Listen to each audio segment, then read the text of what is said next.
ጀግኖቹ በእጃቸው ላይ ያለው መረጃ ለፖሊስ በመስጠት ከጠበቃውና እንዲሁም መድብል ሁላቸውም አንድ ላይ ሄደው ዝናንና ካሌብ ሙሲሲን እንግዲህ ወደ እስር ቤት ጋር ዳርገዋቸዋል። ዝና እንግዲህ ሲንቀማረርና እኔ እኮ ዝና ነኝ ያበበ ምሳሌ እያለ ሲፎክር የነበረ አንተ ዝም ብለህ ፉከራ ብቻ ይለው ነበር በሰዓቱ መድብል። አሁን ይሄው መረጃውን አሰባስበው ጠበቃውም በፊት የሰራውን ስራ ይቅር በለኝ ፈጣሪ በማለት ወደ ትክክለኛው መንገድ በመግባት እንግዲህ ዛሬ ለዚች ቀን እንግዲህ ለብዙ ጊዜ ሲጓዙባት የነበረችውን ዝናን እንግዲህ በቁጥጥር ስር አውለውታል። እንግዲህ ካሌብ ሙሲሲ በውጭ ሀገር ስለሚኖር ወደ ሀገሩ ሲገባ ወደ እስር ቤት እንደሚወረወርም እሱም ክስ ተመስርቶበታል። እንግዲህ መድብል እንግዲህ በጣም ጠበቃውን በጣም ነው ያመሰገነው። እኔ በዚህ ልክ አልጠበቅኩም ነበር፣ ከትላንትናው ጭንቀቴ ስላወጣኝ በጣም አመሰግናለሁ በማለት ሲያመሰግነው አንተም እኮ ከዚህ የበለጠ ነገር አድርገህልኛል መድብል፣ ማን ነው አንተ እኮ እስከ ባህር ዳር ድረስ ልጆቼንና ሚስቶቼን አምጥተህ ምግብ አብልተህ ቤት ተከራይተህ ያስቀመጥክልኝ ነው። እኔም የሄድኩበት መንገድ የተሳሳተ እንደሆነና የነሱ መንገድ መጥፎ መንገድ እንደሆነ ስላወቅኩኝ ተጸጽቼ ነው ወደ እናንተ የተመለስኩት። ይህንን በጋራ ሁነን ግን ለዚች ቀን መብቃታችን በጣም ደስ ብሎኛል ሲል ጠበቃውም ይናገራል።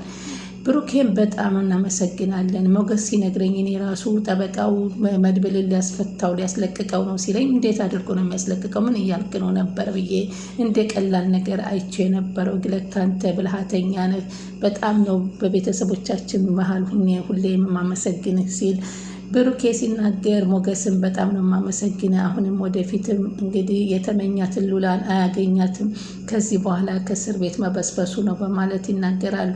እንግዲህ ዝና አሁን ትላንትና እንደዛ እየፎከረ አሁን ሞገስ ወደ እስር ቤት ይገባሉ፣ ለእናንተ ቤት የሚጠብቃት የለም፣ እኔ በግላጭ አገኛታለሁ፣ አንተም እዚሁ እየተቀጠቀጥ ትቀመጣለህ እያለ መድብልን ሲናገረው መድብል ዝም ብለህ አውራ አንተ ወሬ ብቻ ፊሽካ ብቻ እያለው ነበር። ግን በጣም ሳላደንቅ አላልፍም ብሎት ነበር ዝና መድብልን።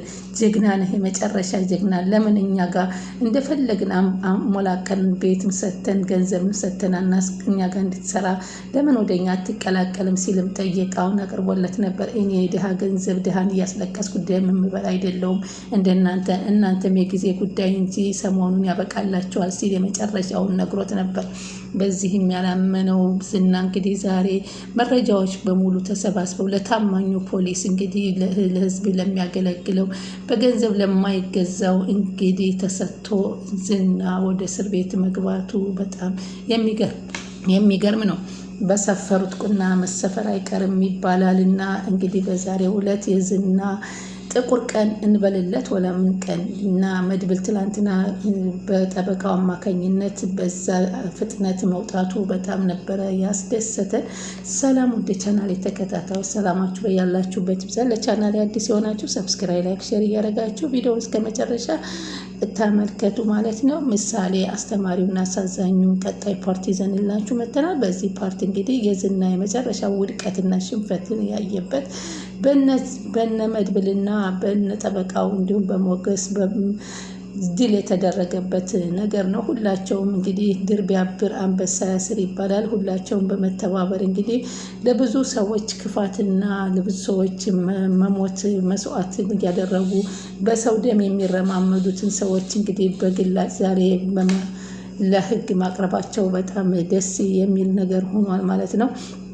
ጠበቃውም እንግዲህ በር ይሁን ከዚህ በኋላ እነ መድብል ጋር ጎን ለጎን ሆኖ ገና ሌሎችም እንደዚህ የሚያሰቃዩ ካሉ ነፃ ሊያወጣ ቃል ገብቷል ለራሱ። እንግዲህ በዛ መሰረት ፖሊሱ መረጃውንም ሁሉንም ነገር ከተቀበለ በኋላ ዝናን እንግዲህ ቀጥ ብለው ሄደው ነበር። ማንኮርቱን ይዘው ወደ እስር ቤት የወረወሩት። ካሌብ ሙሲሲ የታለ ሲባል እሱ ወደ ውጭ ሀገር ነው የሚኖረው ሲባል ሀገሩ ላይ ተመልሶ እንደማይገባ እንግዲህ ክስ ተመስርቶበታል። ከገባ ወደ እስር ቤት እንደሚወረወር ነው።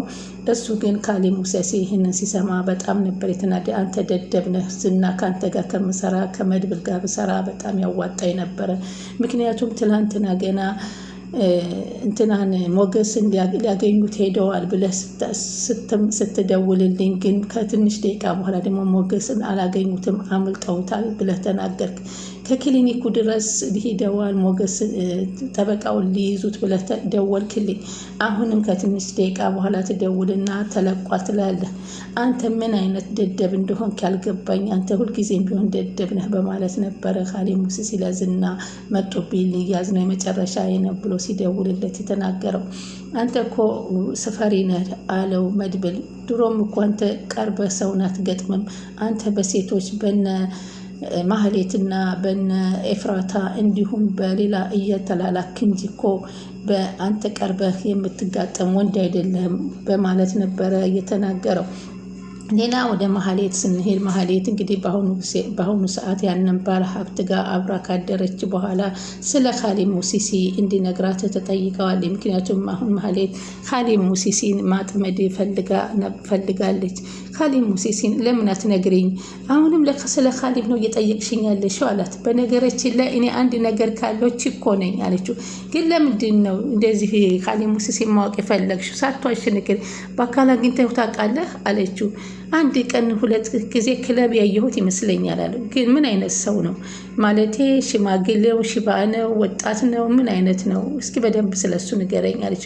እሱን ሌላ ጊዜ ብናወራ አይሻልም? አሁን ስለ አንቺና ስለ እኔ ብናወራ አይሻልም አላት።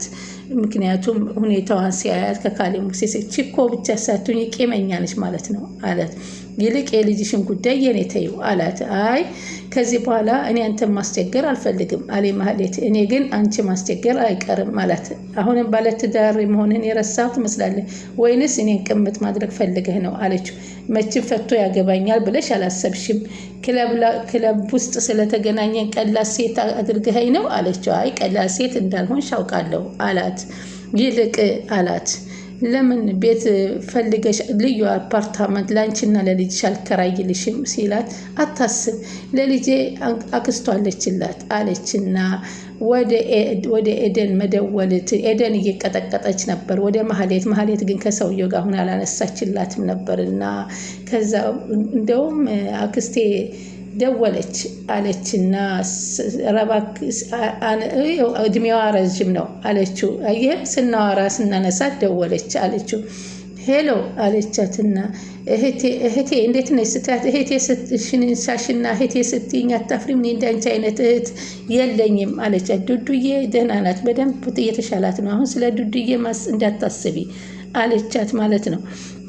ልጄ ምን ሆነች ብላ ደነገጠችና፣ ዱዱዬ ምን ሆነች? ልጄ ምን ሆነች? አታስቢ ደህና ናት ስልሽ አለች። ከማን ጋር ሆነች ነው እንደዚህ የምታወሪኝ አለቻት ማለት ነው።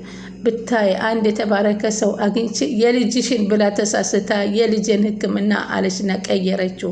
እሱ ልጅ ነው በፈጠረች ማህሌት ማን ነው ልጄ ምን ሆና ነው አለች። እንግዲህ ልጅ አንቺ እኮ ብዙ ደክመሻል፣ ችግር የለውም ከዚህ በኋላ እኮ እኔ ያለ ያለች ለኤደን ከባለሀብቱ ፊት ታናግረዋለች።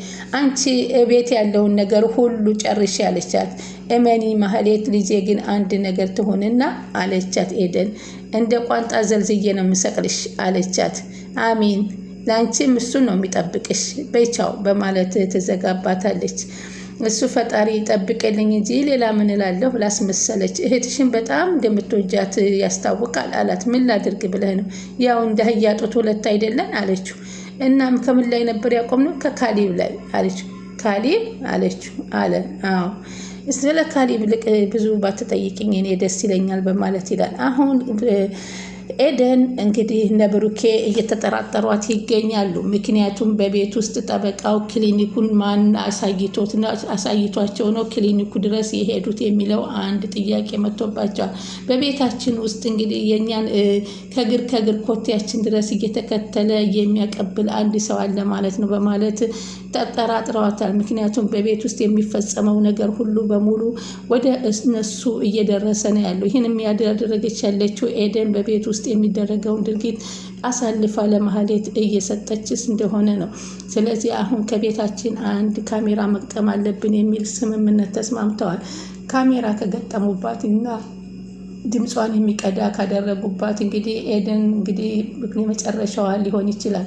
አሁን እሷን ደግሞ ወደ ማጥቃቱ ይሄዳሉ። ሄለን ደግሞ ማነች ማህሌት ደግሞ ወደ ካሌብ ሙሲሲ ለመቅረብ የምታደርገውን ጥረት እንደቀጠለች ትገኛለች።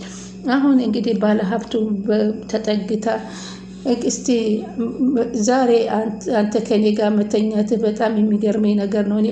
በዚህ ልክ እኔ እንደዚህ ቦታ እዚህ ቦታ ላይ ነፍሴን አገኘዋለሁ ብዬ ጠርጥሬ አላቅም በማለት ትናገረዋለች ባለሀብቱ። ማህሌት ባለሀብቱ መሄድሽ ነው ወይ ይላታል። አብረው ካደሩ በኋላ ታዲያ እዚሁ እንዲቀመጥልን ነው እንደምትፈልገው የምትፈልገውን ነገር ነው ያገኘን ይመስለኛል አለችው። መቼም ደግመሽ ለመምጣት አስበሻል አለት። መጀመሪያውንም ስላላመንከኝ መስሎ በቤት ውስጥ ያለውን ካሜራ መገጠሙን ቼክ ያደረግከው እኮ ድጋሚ እንዳታረጊ ነው ተቀጣን እኮ አላት። እና ቀድሞ ሲያስገባት ቤቱን በካሜራ መኖሩና አለመኖሩን ፈትሾ ነበረ ማህሌትን ባለሀብቱ ያስገባት። እና ካደረግሽው አንጻር ነዋ ታዲያ ምን ላድርግ ብለሽ ነው አላት። ለማንኛውም የከፈልክበትን ያገኘህ ይመስለኛል በማለት ትነግረዋለች። አንድም ቀን ህይወቴ እንደዚህ አይነት ይሆናል ብዬ አስቤም አላቅም አለ። አውቅሻለሁ፣ በጣም ልክስሽ እፈልጋለሁ። እስኪ ስለ ራስሽ ህይወት ንገሪኝ አላት። ደግመን የማንገናኝ ይመስላል። ለማንገናኝ ስለን የማወቁ አንተ ምን ይመስልሃል አለችው። አንቺ እንድንገናኝ አትፈልጊም አለ። አልፈልግም አለች ማህሌት። ለምን ግን እኮ እኔ ደስተኛ አይደለሁም በትዳሬ አለ። ደስተኛ ብትሆን እኮ በትዳርህ ደስተኛ ብትሆን ኑሮ እኮ ከሌላ ሴት ጋር ቺክ አታረግም ነበር አለችው። ካልሆነልህ ለምን አትፈታም? ለምን ቤት ውስጥ ዘግተህ ታሰቃያታለህ? መፍታት ቀላል ይመስልሻል? ሀብትህን ይዛብህ እንዳትሄድ ፈርተህ ነው አለችው። ለምን ስለዚህ ታወሪያለሽ አላት። እንግዳውስ ስለ ካሌብ እናውራ በማለት ጠይቅ። ካሌብ ማን ነው? ካሌብ ስለ ክለቡ ባለቤት ካሌብ አውራኝ አለችው። እርግጠኛ ነኝ ስለሱ አንተ ብዙ ነገር የምታውቅ ይመስለኛል። ስለሱ በደንብ ብታወራኝ በጣም ደስ ይለኛል በማለት እንግዲህ ስለ ካሌብ ሙሲሲ በደንብ እንዲያወራትም ጋበዘችው ማለት ነው። ቻናሉን ሰብስክራይብ እያደረጋችሁ ጠብቁን። እናመሰግናለን።